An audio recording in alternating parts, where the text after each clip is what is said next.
शिर्डी येथील साई मंदिरात फुलहार प्रसादावर असलेली बंदी हटवल्याने शिर्डी परिसरातील फुल विक्रेते, शेतकरी, व्यापारी, महिला भगिनी आणि तरुणांमध्ये आनंदाचे वातावरण आहे.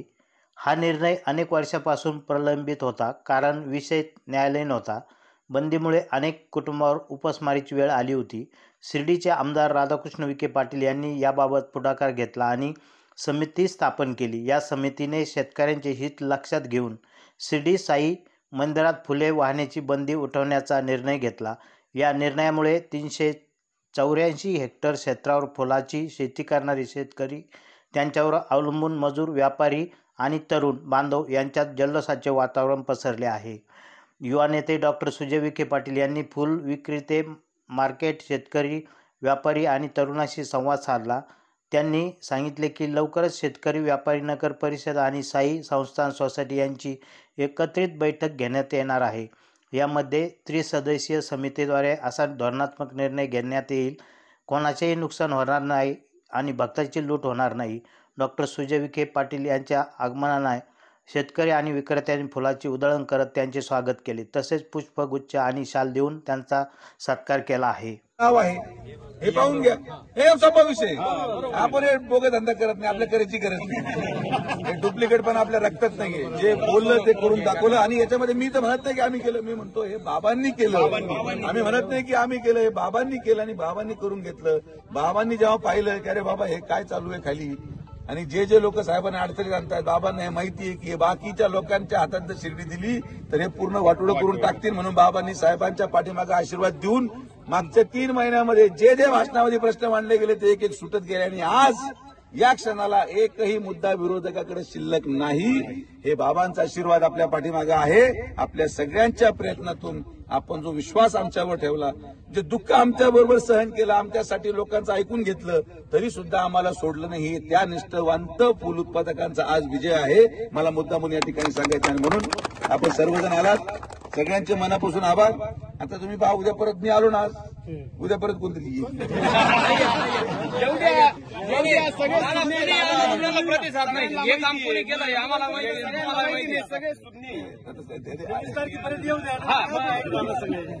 हे टीव्हीच्या सकाळी उठायचे सुद्धा नाही दादा, हे तुम्हाला सांगतो. त्यामुळे आता लगेच असं अपेक्षा धरू नका की लगेच होईल.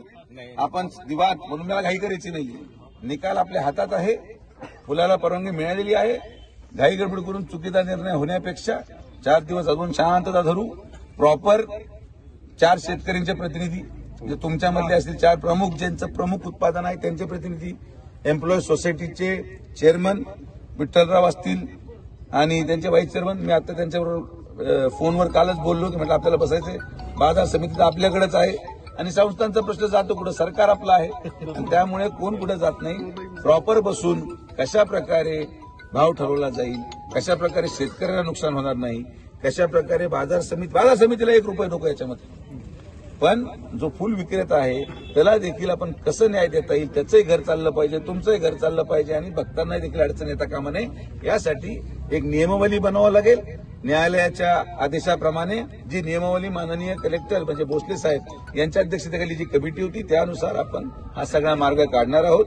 तर शांतता घ्या, निवांत बसा, आपलं हे सगळे प्रक्रिया होऊ द्या आणि मग मी सगळं एक करून मार्गी लावतो. आज जर आपण कुठल्याही प्रकारचा आग्रह केला तर मग आपला नुकसानाचं ठरायला नको.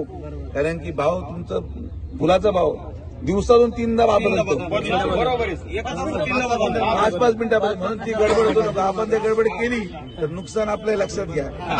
21 तारखेला आपण 21 तारखेला किंवा 22 तारखेला जसं वेळ मिळेल मी सगळ्या प्रतिनिधी, शेतकऱ्यांची मी बैठक घेणार आहे स्वतंत्रपणे आणि सगळ्यांची बैठक घेऊन एक नियमावली बनवून आपण आपलं पुढे जाऊ. तर एवढे वर्षभर थांबलेत, अजून थोडा काही 1-2 दिवसाचा विषय फक्त राहिलेला, काही अडचण नाही.